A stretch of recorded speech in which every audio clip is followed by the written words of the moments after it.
तो हेलो नमस्कार प्रणाम, मेरा नाम है आकांक्षा एंड मेरे चैनल पे आप सबका स्वागत है। जो लोग मेरे चैनल को फॉलो कर रहे होंगे उनको पता होगा कि मैं किस तरह की वीडियोस बनाती हूँ।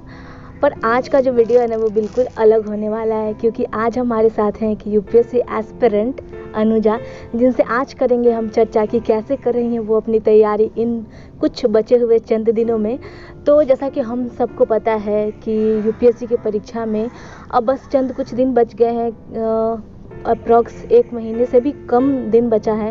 एंड हम लोग को ये भी पता है कि यूपीएससी की परीक्षा हमारे देश में सबसे बड़ा, या यूँ कह लें कि सबसे कठिन माना जाने वाला एग्ज़ाम है, जिसमें हर साल हर राज्य से जाने कितने लाखों की संख्या में स्टूडेंट्स आंखों में सपने लिए सम्मिलित होते हैं। बहुत के सपने पूरे होते हैं एंड बहुत के टूट जाते हैं, पर मुश्किल है, नामुमकिन तो नहीं। तो चलिए अनुजा से चर्चा करते हैं कि कैसे कर रही हैं वो अपनी तैयारी इन कुछ बचे हुए चंद दिनों में। तो अनुजा, आप सबसे पहले अपना इंट्रोडक्शन दीजिए। क्या सब्जेक्ट है आपका, क्या नाम, मतलब अपना बताइए कि किस कॉलेज से आपने पढ़ाई करी है। मेरा नाम अनुजा किरण हुआ और मैंने पटना यूनिवर्सिटी से बीए किया है। अच्छा, ज्योग्राफी ऑनर्स। ओके। और बीए तक की पढ़ाई मैंने की है, उससे अच्छा, आगे अच्छा। की नहीं की है। तो मतलब यूपीएससी की जो भी तैयारी है वो लोग ग्रेजुएशन के बाद शुरू मतलब कि ग्रेजुएशन लेवल। हाँ, ग्रेजुएशन ही उसका वो मानते हैं, क्राइटेरिया है। अच्छा, ग्रेजुएशन तक ही।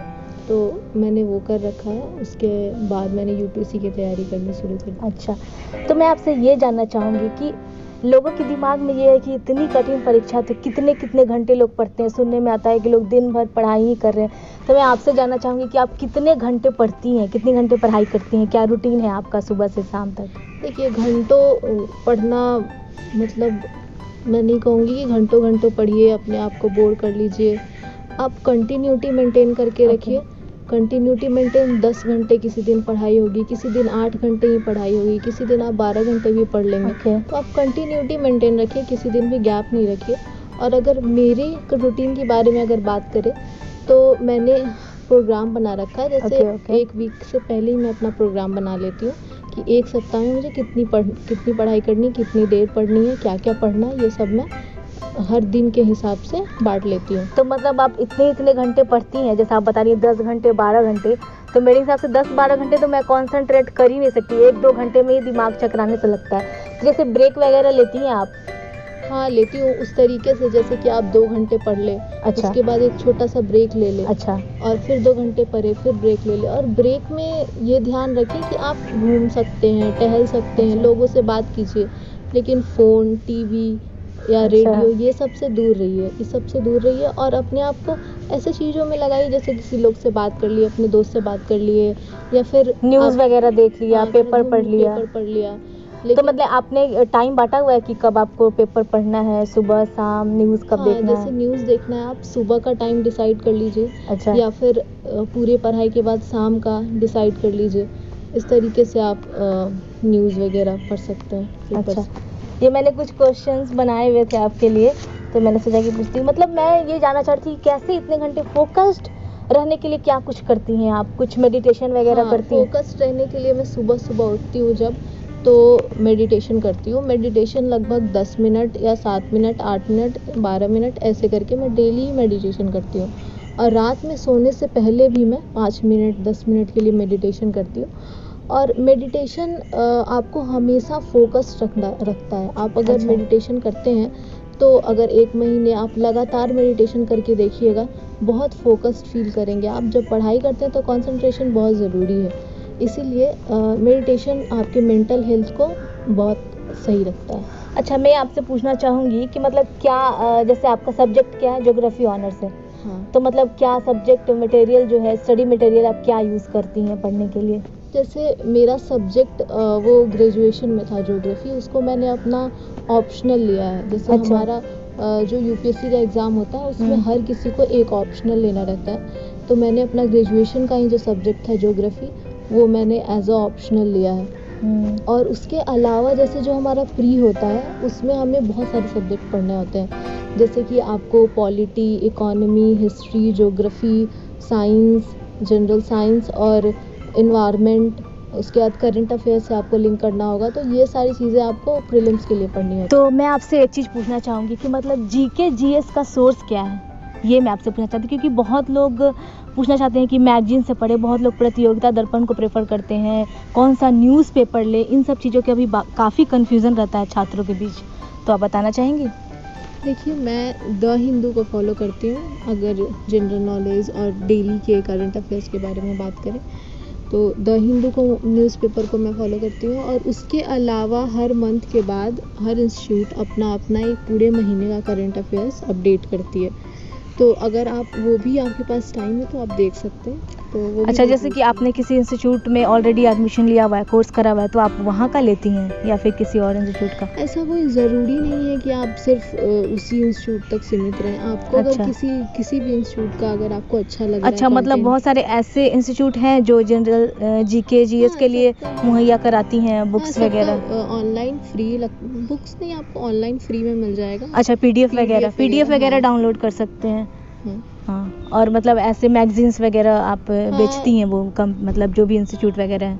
हाँ, अगर आप मुखर्जी नगर वगैरह में जाएंगे तो इन सब की फ़ोटो कॉपीज़ आपको मिल जाएंगी। नहीं, मैं सिर्फ दिल्ली की बात नहीं करना चाहती हूँ, क्योंकि भारत एक ऐसा देश है जहाँ मुझे लगता है कि भारत देश के हर राज्य से छात्र सम्मिलित होते हैं। तो मैं सिर्फ दिल्ली की बात नहीं करूँगी, बहुत सारे ऐसे छात्र होते हैं जो मुझे ऐसा लगता है कि दिल्ली तक नहीं पहुँच पाते हैं।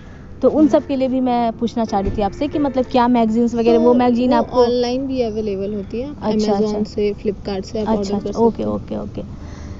एंड एक बात मैं और पूछना चाहूँगी, जो मैं हर किसी से पूछना चाहती हूँ कि यूपीएससी ही क्यों? क्योंकि यूपीएससी मुझे ऐसा लगता है कि बहुत लोगों का मानना है ऐसा, मतलब ऐसा हमारे देश में जाता है कि काफ़ी टफ एग्ज़ाम है, तो यूपीएससी ही क्यों? जब बहुत लोग, मैं देखती हूँ कि मतलब जैसा कि हम सबको पता है कि 6, जिन लोगों को नहीं पता है उनको बता दो कि 6 अटैम्प्ट होते हैं यूपीएससी में, तो 6 अटैम्प्ट है एंड कुछ एज रिस्ट्रिक्शन भी है। सो मतलब इतनी सारी चीज़ें मन में रख के कि चलना कि हाँ भाई मतलब निकालना ही है, तो कितने साल लग जाते हैं लोगों के। तो मैं ये जानना चाह रही थी कि यूपीएससी ही क्यों, आप बताएं, आपने क्यों चुना? यूपीएससी टफ एग्ज़ाम है और मतलब बहुत साल लोगों को लग जाते हैं इससे निकालने में, लेकिन जो काम ये देती है, जो रैंक आपको यूपीएससी के एग्ज़ाम देती है, वो कोई और एग्ज़ाम नहीं देता।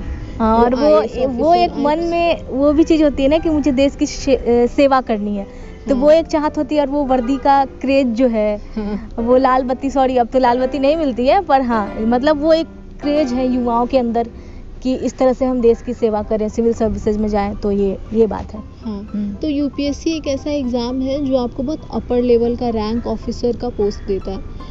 तो हर स्टूडेंट अगर उस तरीके से अपने आप को डेवलप कर रहा है, तो वो चाहता है कि हम क्यों ना बड़े से बड़े एग्ज़ाम को क्रैक करें और उस पोस्ट को हासिल करें। क्योंकि ये देखा जाता है अक्सर कि बहुत सारे लोग जो दूसरे मतलब क्षेत्र से हैं, जैसे इंजीनियरिंग के क्षेत्र से हैं, तो हर क्षेत्र से लोग आके इसमें एक बार ट्राई करना चाहते हैं, एक बार आजमाना चाहते हैं अपने। ओके, एंड कुछ स्पेशल आप बताना चाहेंगी कुछ? देखिए, अब बहुत कम दिन बचे हैं, 4 अक्टूबर को हमारा इस बार 2020 का प्रीलिम्स एग्ज़ाम है। बहुत टाइम मिल गया, बहुत लोगों को पढ़ने का मौका भी नहीं मिला होगा लॉकडाउन में, क्योंकि बहुत सारे छात्र, मेरी खुद की बुक्स दूसरी जगह रह गई थी और मैं दूसरी जगह शिफ्ट कर गई थी, तो ऐसा बहुत सारे लोगों के साथ हुआ। पढ़ाई बहुत सारे छात्र लॉकडाउन के कारण अपने घर भी चले गए थे।